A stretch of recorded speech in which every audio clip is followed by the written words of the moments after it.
Selamat sore teman-teman, karena kami dari teman punya cerita ada acara mau buat pelatihan public speaking. Karena berhubung cuaca tidak mendukung, ya kami buat video untuk menghilangkan rasa gabut. Kak Dwi, gimana nih Kak? Apa ini gitu Kak? Buat video gitu, buat video. Video apa? Ya apa kan gitu? Ngobrol santai-santai. Ngobrol apa? Tentang kan desa kita udah jadi desa mau akan dijadikan sebagai brand desa kampung Pancasila. Menurut pendapat Kak Dwi tentang desa Pancasila itu kayak gimana? Kalau desa Pancasila ini yang moderator siapa? Ya aku dong moderatornya. Masa Tentang desa Pancasila gitu ya. Kan kalau kita ngomong membicarakan diskusi tentang Pancasila itu kan luas.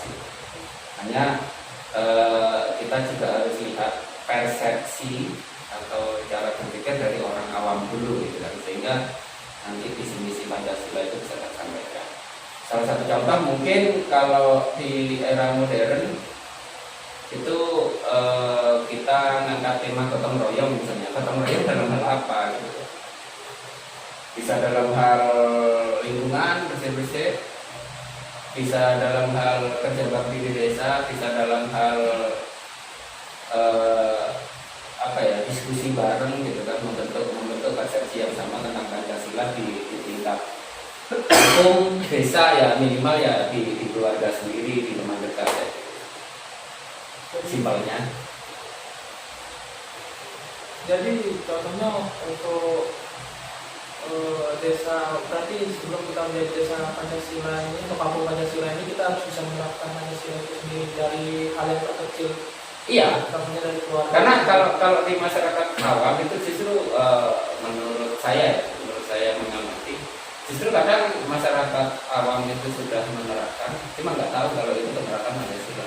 Oh, jadi kayak masyarakat ini sudah menerapkan tentang nilai-nilai Pancasila, tapi belum nggak sadar itu sebagai penerapan Pancasila. Salah satu contoh, kalau kalau waktu Kak Dwi masih kecil itu ada gotong rumah itu kan, tiga rumah.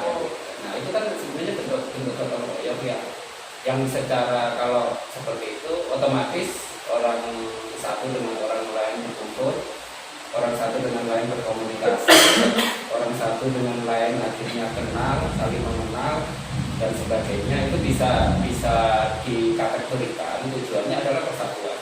Karena persatuan Pancasila, persatuan Indonesia dalam Pancasila itu kan bagaimana kita bisa saling memahami antara satu dan yang lain kan, gitu. Sehingga ketika kita saling memahami, kita saling mengenal, kan enggak akhirnya hal-hal yang seperti salah satunya kayak pertengkaran dan sebagainya yang itu kan bisa diminimalkan.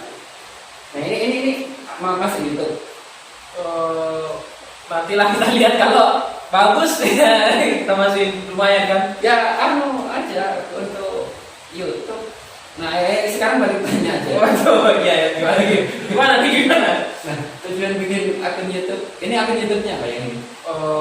PPC. Pak Teman Punya Cerita. Pak Teman Punya Cerita. Nah tujuannya itu apa untuk Pak Teman Punya Cerita? Ya. Artinya gini, karena mungkin kemarin melihat di YouTube-nya yang Pancasila itu kan, apakah itu aja habis itu bikin video lagi, terus kemarin juga kayaknya waktu videografi kan juga bikin. Iya, Nah, arahnya dari admin, adminnya. Iya, sama Anissa. Admin. Nah, tujuannya admin bikin PPC itu apa? Itu biar persepsi mungkin yang melihat atau apa itu bisa akhirnya sama. Jadi PPC atau Pak Teman Punya Cerita ini kan dari namanya kan Pak Teman Punya Cerita. Maksudnya Pak Teman Punya Cerita ini berawal dari tulisan anak-anak muda Pak Teman yang sebagai nanti tujuannya untuk arsip, bilang arsip atau pengembangan ide dari anak-anak muda, khususnya di Pak Teman untuk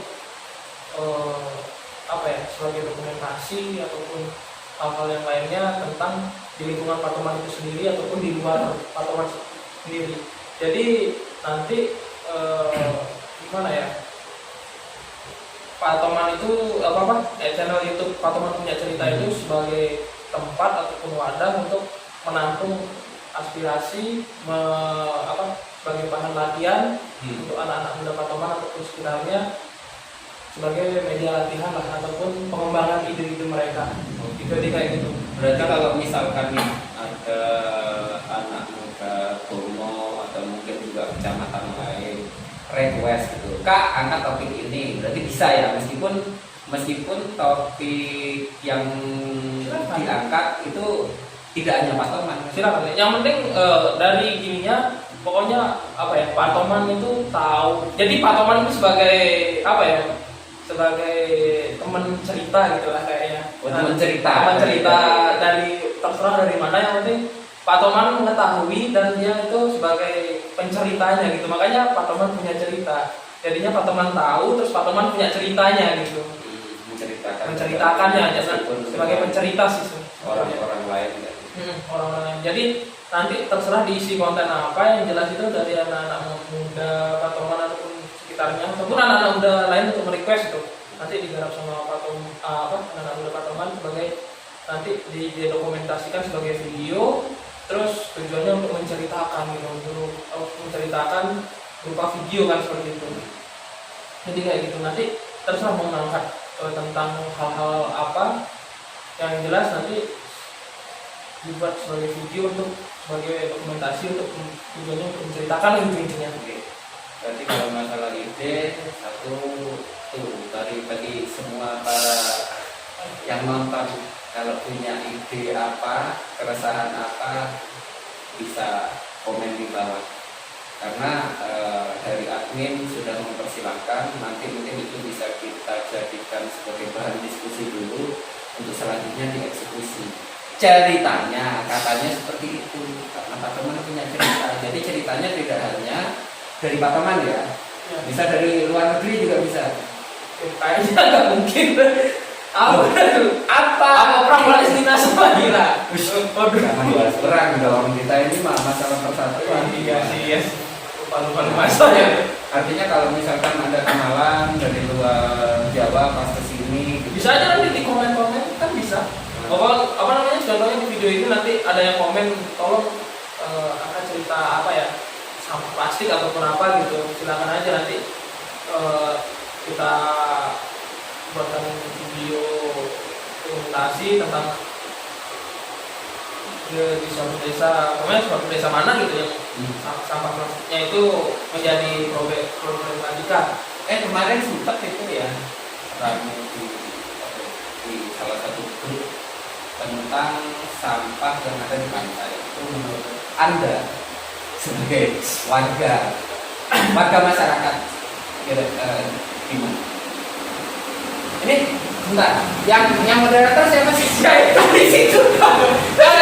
Jangan kita ngobrol-ngobrol santai aja kan, sebagai nggak terkonsep kan video ini. Ya ceritanya mengalir aja lah seperti air. Ya, berarti salah satunya mungkin topik sampah. Kita bahas topik sampah nih tadi. Kalau topik sampah di pantai itu kan yang pertama, kalau sampahnya sampah yang organik sih nggak apa-apa sih menurut saya pribadi. Tapi juga kalau bilang untuk alam ya, untuk sampah organik menurut saya enggak gitu. Tapi untuk keindahan mungkin bermasalah kalau sampah organik. Tapi kalau sampah plastik kan itu, kita ngomongin plastik kan suatu benda yang susah terurai kan. Plastik itu salah satu sampah yang susah terurai dari bahkan sampah plastik itu berjuta-jutaan tahun baru bisa terurai oleh tanah. Jadi menurut saya sendiri, kalau sampah plastik itu sendiri menjadi hal yang harus dipikirkan matang-matang sih untuk masalah pengelolaannya, terus masalah penanggulangannya seperti apa. Kita cari solusinya untuk masalah sampah plastik. Nah, itu tadi kita cari solusinya. Menurut Anda solusinya apa? Kalau untuk sampah plastik, pintar kali moderatornya. Moderatornya kan situ kelihatan. Masa Oke, jawab ya. Ya kan pakai persepsinya Ya, ya. itu kan tidak apa-apa. Yang penting mereka juga diskusi kan. Kalau misalkan itu terrealisasi ya berarti jadi solusi. Kalau enggak ya kita berdoa saja semoga sampai hilang dengan sendirinya. Aja gitu pakai kekuatan Harry Potter. Daripada silang gitu ya. Dibilang gitu. Solusinya mungkin dari sampah plastik itu kan ada loh beberapa sekarang inovasi-inovasi untuk mengurangi sampah plastik. Contohnya seperti sampah plastik dirubah menjadi packaging. Terus sampah plastik bisa didaur ulang, apa namanya, lupa saya, itu dari Terus kalau nggak salah itu ada sampah plastik didaur ulang menjadi bahan bakar. Jadi seperti itu. Contoh kalau sampah plastik bisa dibuat untuk menjadi paving, bisa dimanfaatkan sih untuk salah satunya mengurangi sampah plastik juga. Terus sebagai alternatif untuk pengganti bahan baku dari paving itu sendiri. Kan paving sekarang itu bahan bakunya dari pasir, semen atau yang lainnya itu dari bumi kan. Jadi bisa saja sih solusinya seperti itu untuk dari diri saya sendiri. Terus untuk dari kakak gimana tuh? Menurut kan kita diskusi kan, kita diskusi menurut kakak penanggulangan sampah plastik itu gimana sih? Kalau menurut saya kan secara subjektif saya kan sah gitu kan. Iya. Pendapat pribadi Jadi kan kalau saya yang paling utama itu dari niat. gimana tuh maksudnya? Dan niat, kalau kita niatnya nggak pakai sampah plastik, mungkin ya bisa berkurang gitu kan. Karena kalau saat ini kan kecenderungan orang ketergantungan. Meskipun tempo hari juga sempat ramai, kita belanja pakai keranjang yang non plastik gitu kan untuk memasak, ya ternyata realitanya juga belum terrealisasi. Makanya kan nggak hari ini. Cuma kita nggak bisa menghindari sampah plastik karena itu saat ini sudah menjadi kebutuhan dan banyak yang bergantungan. Yang saya harapkan secara pribadi ya, dari sudut pandang terkecil minimal lah membuang sampah itu ya enggak di sungai gitu kan. Setidaknya minimal kalau diawali dari masing-masing keluarga gitu kan.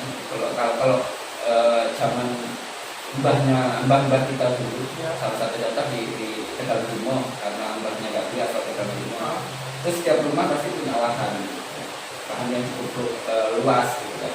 Jadi di sana ada lubang yang khusus untuk membakar sampah plastik. Artinya memang apakah salah? Ya enggak juga. Apakah benar? Ya enggak juga gitu. Karena kalau salah, terus solusinya gimana? Kalau itu dibenarkan, itu juga mencemari kan dari udara dan sebagainya. Tapi kan setidaknya minimal kan sampah itu terkelola. Hanya saja kalau dulu solusinya itu belum ketemu untuk alternatif kerajinan, kan sudah ada juga misalnya sama kopi, bungkus kopi dengan guntingan tertentu. Ya, kita ngomongin kopi. Dari mana ya? Dari kemarin dapat penanggungan dari saudara di Cianjur. Sampai Cianjur ya? Oh iya. Oh, Pak Nova sampai Cianjur berarti ini. Dari Cianjur. Pak Nova punya saudara di Cianjur berarti. Banyak. Waduh. Mau beli angklung bisa, tapi harganya lumayan. Kita kembali ke itu. Nyampe mbah kita yang masalah sampah plastik solusinya masih belum ketemu. Ya itu. Yang kopi. Oh, yang Kopi kan punya warna. Ah. Itu ada kenalan sih. Sama kopi, cuma ada cara guntingnya gitu ya. Itu dibikin pola warna bisa menjadi bahan kerajinan. Itu sebenarnya cuma yang dibutuhkan adalah ketelatenan. Jadi kembali ke awal tadi, bahwasanya kalau kita mau itu ya berawal dari niat. Kadang-kala kita yang pernah tadi lakukan, kita kerja bakti berisi sampah gunung di pantai gitu kan, itu juga tim kita saja, tim relawan saja gitu kan. Artinya perlu sebenarnya ketika misalkan ada acara-acara itu ya semua terlibat, karena dia sudah otomatis di rumah itu juga nilai yang didapat kan juga warga sekitar, juga desa setempat, terus juga kalau misalnya itu tempat destinasi wisata juga pengelola juga sudah dapat image bahwasanya wilayahnya bersih. Iya sih. Contoh apa ya? Kalau kita bilang tentang pengelolaan kebersihan di pantai ataupun tempat wisata, tidak jauh lepas pasti tentang apa ya, biayanya juga. Nah, kalau kita namanya mau mengelola wisata, kita dari wisata ya, wisata pantai yang ada di Banyuwangi, contohnya seperti Pantai Cemara dan yang lain-lainnya yang sistemnya sudah menjadi tempat wisata, kan sudah bertiket. Kita bisa lihat kan cenderung kebersihannya lebih bagus ya, Relatif. relatif ya. Karena kalau kebiasaan sih, kebiasaan kita buang sampah itu sejarahnya gimana kita juga nggak tahu. Yang akhirnya kenapa Jadi budaya. kebiasaan buang sampah meskipun ada himbauan buang sampah pada tempatnya, bersih itu sehat, kayaknya kotor itu lebih sehat. Kok kayak sapi lebih? Enggak. Oh iya. Dan ada maksud ke sana. Kemana? Ya namanya kalau untuk bersih itu sehat kan harusnya lingkungan jadi bersih. Ya, karena ya mau nggak mau sih kemarin sering juga gitu kan mau ngingetin juga nggak enak gitu. Karena kalau ngingetin pasti kita ditanya terus sampah dibuang mana gitu. Terus kita jawab misal nih gede Ya. ke kali Blondong buang sampah satu kresek belum saya mengingatkan bisa tolong sampahnya jangan dibuang ke sungai dong. Terus gede gimana? Oh, diambil dan saya dibuang gitu. Masa saya nyebur lagi ke kali? Mungkin kan? Ya itulah. Ya mungkin dicegat di bawah, dicegat lari itu kan sampahnya di sana langsung di bawah diambil. Ya itu sih apa yang mungkin jadi kuncinya, berarti kita sepakat kuncinya adalah kesadaran diri dari personal manusianya masing-masing berarti kan. Jadi berarti edukasi tentang sampah plastik terus tentang pembuangan pengolahan sampah plastik itu juga harus penting dong. Tapi kalau meskipun sosialisasi, edukasi, kemudian diskusi pengelolaan, bahkan bikin pengelolaan sampah tuh, kalau misalnya nggak niat itu gimana? Ini kita lepas dari ekonomi dulu gitu kan. Kita masalah persepsi tentang bersih dan sampah gitu. Persepsi kita di situ dulu gitu. Karena kalau misalkan kita kadang-kala ada yang gini, loh aku ngelola bahasa Jawa nggak boleh. Aku ngelola sampah, aku rawat apa-apa. Kadang-kala ada yang seperti itu. Kadang-kala ya yang bilang loh kalau ke sini lebih baik aku kerja yang lain gitu. Nah, hal-hal seperti itu kan kalau gimana ya ngomongnya susah memang kalau bahasa hal yang sifatnya tidak diawali dari niat.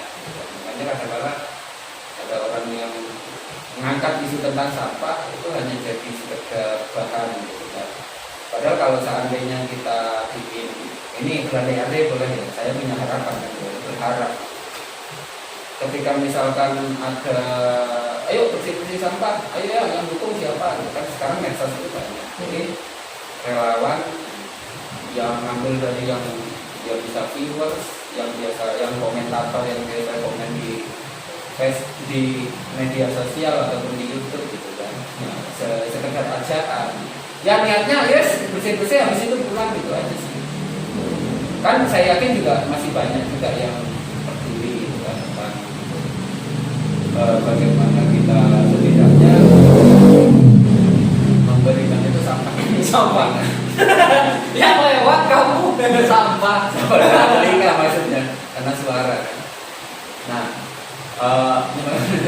Sampai relawan ya kita niatnya ya kalau misalnya bikin event bersih ya bersih aja meskipun mungkin itu yang bisa 5 orang semampunya dapat 1 kresek kemudian katakan dibakar ya mampunya itu ya udah gitu Kan itu kayaknya lebih apa? Kita nggak kecewa juga, kita juga nggak apa bahasa Jawanya itu nyinyir gitu kan. Aku kayak ini ya tidak bisa seperti itu juga. Kalau itu memang dari hati 1 sampai 5 orang juga ayo partai dari kota nganggur nanti bisa partai kemudian juga kita ya setidaknya kita nggak bisa membersihkan yang ngurangi gitu.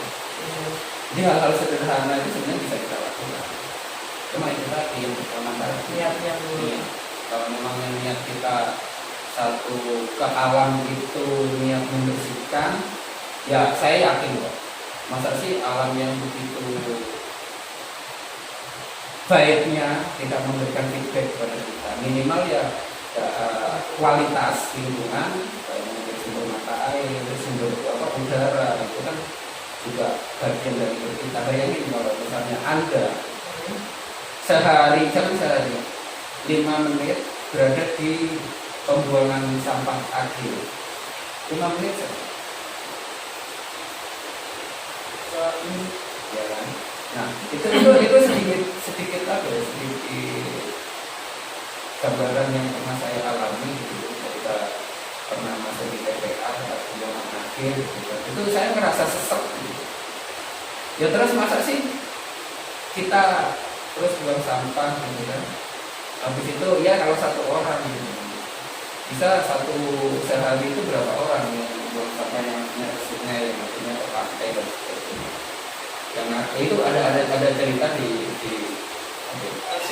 YouTube, kemudian di banyak medsos ada kadang-kadang penyu keikat yang buahnya kadang-kadang keikat banget itu yang kemarin di Sulawesi ada lehernya. Kan ada hewan-hewan laut yang makan plastik. Iya. Lebih bahaya juga. Nah, pertanyaan saya sering bertanya seperti ini, kalau misalkan hewan itu punah, terus masa sih besok anak cucunya gede generasi 10 tahun lagi hanya dapat cerita. Kan ada teman punya cerita. Cuma cerita nggak tahu karena anak itu misalkan gini, saya pengen dapat pelajaran tentang merak gitu. Iya. Nah siklus hidup merak bagaimana, terus merak yang jantan dan betina itu bagaimana. Kalau misalnya kita tahu nyatanya gitu, oh merak itu seperti ini, jalannya seperti ini, dia semua artinya bisa katakan ngasih makan atau apa, entah itu peringatan, entah kita nasional, itu akan teringat. Wah, kalau memang merak itu masih ada. Suatu saat kalau misalnya merak atau hewan yang lain itu punah, minimal dia bisa cerita. Merak masih ada. Maksudnya di Banyuwangi yang berbeda sih. Kapan-kapan ya kita syuting Di mana? Ada deh. Ya. Enggak kan Udah, kalau ingin tahu merak langsung ke sana. Masa saya cerita akhirnya jadi Pak Teman punya kita nggak punya cerita yang real itu katanya kan. Katanya saya. Tapi masih ada merak di Banyuwangi. Nah, ya. Ada atau enggak? Ada itu biar penasaran. Biar termasuk apa? Mungkin ada kita bikin pertanyaan ke yang lihat. Karena ada enggak gitu. Tanya gitu. Yang punya admin kan gitu. Mungkin pertanyaannya apakah masih ada merak di Banyuwangi, bisa komen-komen di bawah gitu. Saya juga penasaran merak di Banyuwangi itu ada di mana. Benar tahu enggak tahu kalau Mungkin kayak yang banteng baru tahu di Baluran itu ada banteng kan. coba ke sana dari murah. Ada. Tapi ayam ada di sana. Saya pernah lihat itu ayam hutan. Ayam hutan nggak pernah sih. Ya beda namanya aja ayam hutan sama merak, dari mana samanya? Jangan berkaki dua sama Bukan gitu. sama-sama unggas. Iya, sama-sama unggas kan. Tapi kan merak kan yang ada ekornya yang jantan kan bisa naik itu kan. Naik terbang. Enggak, yang mekar. Kita baca masih tadi. Bahas tentang plastik. Kok sampai ke merak? Ya karena nggak ada topik kan, kita mengalir bahas tentang Itu efek samping gitu kan, efek samping dari sampah. Ketika itu akhirnya berefek ke siklus mata rantai makanan gitu. Iya. Akhirnya akan terputus. Kalau terputus ya otomatis rantai makanan berikutnya akan hilang. Salah satu contoh yang sering terjadi dulu tikus kalau kita dalam pelajaran dulu waktu SD itu kan tikus dimakan Ular. ular dimakan Elang. elang dimakan Nggak ada, dia kan meninggal. tikus makan Makan babi. lagi. Nah kalau misalkan ular nggak ada, Padi dimakan tikus. berarti dimakan tikus. Jadinya apa ya? Populasi tikus makin banyak, terus padi mungkin akan ikut punah juga sih. Karena dimakan tikus, karena tikusnya satu. Masih satu. Belum lagi siklus makan rantai makanan yang lain. Dan kita ini mereview pelajaran SD kita dulu. Iya, iya. Tapi kayaknya elang udah nggak makan ular sekarang. Kenapa? Kan Jangkrik. udah di kebun binatang sekarang banyak elang. Kasih dimakan daging. Ular kata siapa? Belum tahu ya elang di alam bebas. Tanya sama sama viewer. Ada nggak elang? Tadi kan berak, sekarang elang. Silakan. Ya mungkin kalau ada yang tahu elang ya bisa. Dia tanya Kan dulu. elang kan apa ya? Kemarin kalau kecil itu kan waktu kecil mungkin elang yang dia muter-muter itu kan, yang muter-muter masih lihat ya, tapi sekarang udah enggak sih. Karena itu Coba tanya sama yang lihat. Karena ada elang. ya mungkin masih ada, cuma Ya saya tanya biar tahu. ya mungkin Masa kalau penasaran. Tadi teman-teman penasaran. punya cerita, untuk teman-teman punya cerita yang tahu seperti elang gimana, mungkin bisa komen-komen di bawah. Ya terus apa lagi nih? Tadi ular. Kita bahas mata rantai orang. Ular. Ya ular. Tanya juga. Ada di mana? Ya udah. Masih lihat kok saya ulang. Saya Di Parlemen masih ada ular. jangan bahas ular.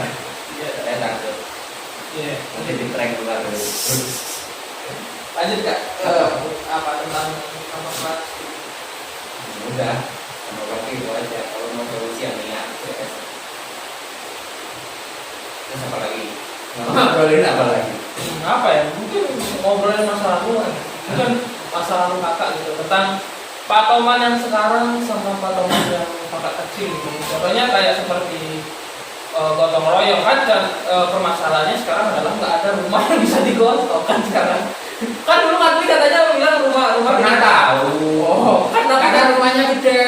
kan bisa digotong bareng-bareng kan, keseru kayaknya. Kalau sekarang kayak ogoh gitu kan. Ya kasih ibu. Oh nggak sih bu, iya ya. Kasih bu seribu, tapi kan otomasi bu nggak butuh orang sekampung juga. Atau mungkin kita bikin studio yang portable biar bisa digotong miniatur. Miniatur gotong royong ngangkat studio. Ya, oh ya, malah dialihin. Ceritanya Kak Dwi dari kecil nih, tentang pandangan Kak Dwi versi kecil, Pak Toman kayak gimana sama Pak Toman yang besar kayak gimana. Plus kedepannya mau kemana nih Pak Toman? Nggak punya cerita. Gitu. Serius? Kalau dulu pernah sih cerita ya masalah potongan menurut Pak Toman punya cerita. Pinter. Makanya Pak Toman punya cerita. Jadi dulu waktu SD kan itu sama anak-anak bisa ngetil pakai karet dikasih bungkus permen. Ah iya iya. Pakai tangan apa pakai ininya Nah, kakinya? ada yang pakai tangan ada yang pakai kayu. Pernah waktu ngetil di sebelah barat ini jurang ini Oh yang mini batu-bata. Iya. di sebelah barat itu ada pohon jati, Hmm. ada burung apa ya? Yang kayak kuningan tapi yang Biru apa? Lato. Bukan. Bukan. Bukan. Yang burung itu. Temennya itu, temennya putih lah. Orang kayak Oh, gitu. tanya teman-teman ya teman-teman. Apa? Mungkin ada yang tahu, yang melihat dan yang Apapun nanya. ya kan nggak tahu ya kan harus tanya. Sebagai Burung yang biasanya pagi-pagi itu di kampung itu kalau kutilang itu kan kepalanya hitam, Hah? itu kepalanya coklat. Lupa saya. Tapi Mungkin yang tahu silakan komen di bawah. ya burung itulah. Nah, ini sudah 3 ya pertanyaan. 3 Iya. pertanyaan. Tadi masalah Apa? bukan merak, Oh, merak. wan, Merak. sekarang Burung. sama-sama unggas, temanya hari ini unggas. Besok tanya ayam itu di mana. Merak. Ya itu ya, burung itu yang maksudnya pernah aku tepil. Jadi kan yang kerang gini, kena lehernya, seret, langsung jatuh. Ya udah tak luka ini bawa pulang. Suruh goreng sama nenek. Oh, digoreng itu. Goreng, tapi kata nenek bilang, sing nepil gak boleh mangan. Aduh. Zong. Semenjak saat itu dah saya berhenti dan Oh, biar bisa makan dulu. Biar bisa makan dulu. enggak pernah. Oh. Makan ayam aja pas 1 tahun sekali. Artinya kalau kita bahas sama ke lingkungan ya, selain tadi sampah, ternyata meskipun kelihatannya kan simpel, yang ngepel nggak boleh makan. Entah nenek itu sadar apa enggak bahwasanya itu sebenarnya kalau saya sekarang itu sangat bersyukur. Jadi bukan hobi mengepel, akhirnya berhenti. Setelah berhenti sempat di daerah sini dulu itu setiap pagi jam 8 jam 9 burung itu ramai. Nah sempat juga setelah sekian tahun sepi. Paling pagi itu hanya beberapa, nggak sampai setengah jam. Habis itu sudah ada. Kalau dulu pagi jam 8 jam 9 itu ramai. Kita nggak tahu juga karena apa, mungkin faktor perubahan cuaca juga. Kayak sekarang musim hujan kan, padahal bulan Maret itu biasanya kan musim Iya, Kang. Biasanya musim kemarau ya. Tahu nggak kenapa? Nggak tahu sih. Nggak tahu, kalau nggak tahu tanya sama mama. Ya, mungkin. Lanjut. Nggak capek nanti jauh. Ngerti, wah. Kan nggak apa-apa. Banyak lagi. Itu kan nanti kalau mungkin nggak tahu jawabannya biar penonton yang tanya itu jadi PR kita untuk nyari jawabannya gitu. Karena sekarang nggak bisa jawab. Ya kan, kakak. Nanti Kakak kan tahu. enggak. Belum tahu. Nanti cari. Cari buku atau gitu. Tuh sih. Dan Perubahan itu yang jangan lama-lama. Oh ya. Takut penonton pusing. Tapi kalau lama juga nggak apa-apa. Ya udah, Saya mungkin. juga gabut dari mau gitu. Iya. Ya itu saya lihat Kak Dwi tidur. Nah, Akhirnya nggak jadi gitu. gimana caranya biar bermanfaat lah. Hari produktif.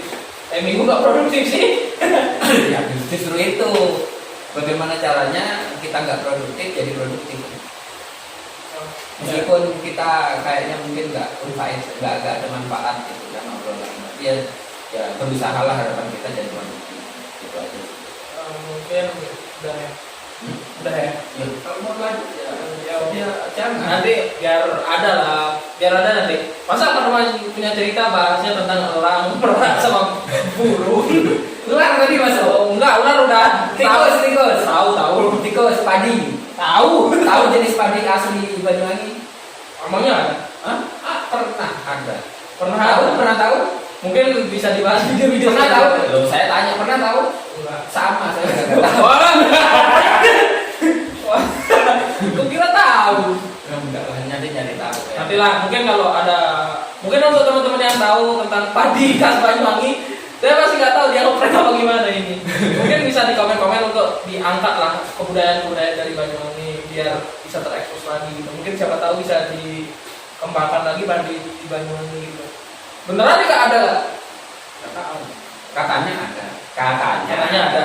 Mungkin untuk teman-teman yang tahu bisa di chat di kolom komentar agar mungkin pembahasan lokal pride itu lebih menarik sih untuk dibahas. Karena mungkin karena kita nggak tahu kan, bisa aja jadi nanti 10 tahun ke depan seperti merak udah nggak ada gitu kan, makin penasaran anak-anak kita, generasi kita, karena mereka nggak tahu. Cuma kalau mungkin ada yang nonton video ini tahu gitu kan, padi ada, padi apa gitu ya. Kalau lebih baik mungkin ada sampelnya gitu. Sampelnya di bawah kita rekaman bareng, mungkin bagi yang mengajukan ada di wilayah mana mungkin kita bisa diskusi. Iya mungkin, ya mungkin cukupin aja ya. Cukupin aja nanti biar penontonnya biar Kak Jendro lihat kita berdua kan. Tapi nanti kita bahas lebih lanjut tentang. Ini bukan maksud promosi ya, cuma hiasan aja. Oh betul. Iya sih. Nah, ini kebetulan ada kopi punya Jangan itu promosi. Ya ya silakan silakan. Disembunyiin Oh, enggak usah boleh promosi. Kan ini ada. Ya buat hiasan saja sebenarnya. Tapi kalau misalnya ada yang mau beli juga. Kan promosi juga. Bercanda. Iya, Tapi serius. serius. Bercanda tapi serius. Ya udah nanti kita bercanda ya. Air bening. Dikasih kopi, dikasih gula. Enggak air bening aja. Oke. Mungkin bahasan kita sampai di sini. Jika teman-teman suka tentang video ini atau ada pertanyaan-pertanyaan, silakan tinggalkan bekas di kolom komentar. Mungkin kita bahas hal-hal yang berkaitan dengan kearifan lokal di video-video selanjutnya. Mungkin Perlu subscribe nggak? promosi. Nah, promosi kan ini katanya nggak boleh. Iya kan, nanti kan aku bilang ketika kalian sudah suka ada niatan. Yang penting kan niat dulu nih. Niat. Dia jadi narasumber gitu. Niat. Nah, goreng bareng-bareng dia di sini gitu. Iya. Ketika kalian sudah niat, silakanlah dipencet tombol subscribe. Ya bercanda dikit kita boleh. Ya, mungkin sekian dari kami berdua. Terima kasih atas meluangkan waktunya untuk menonton video ini. Kami ucapkan terima kasih. Oke. Selamat sore. Salam Bhinneka ya. Pancasila. Aduh nggak kerasa ya. Ya. 36